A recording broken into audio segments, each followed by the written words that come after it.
استهزئ برسل من قبلك فأمليت للذين كفروا ثم أخذتهم فكيف كان عقاب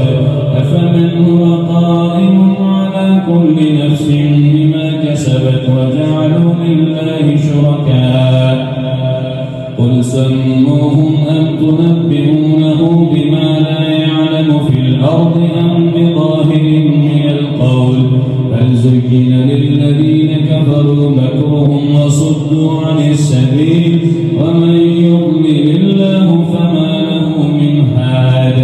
لهم عذاب في الحياة الدنيا ولعذاب الآخرة أشق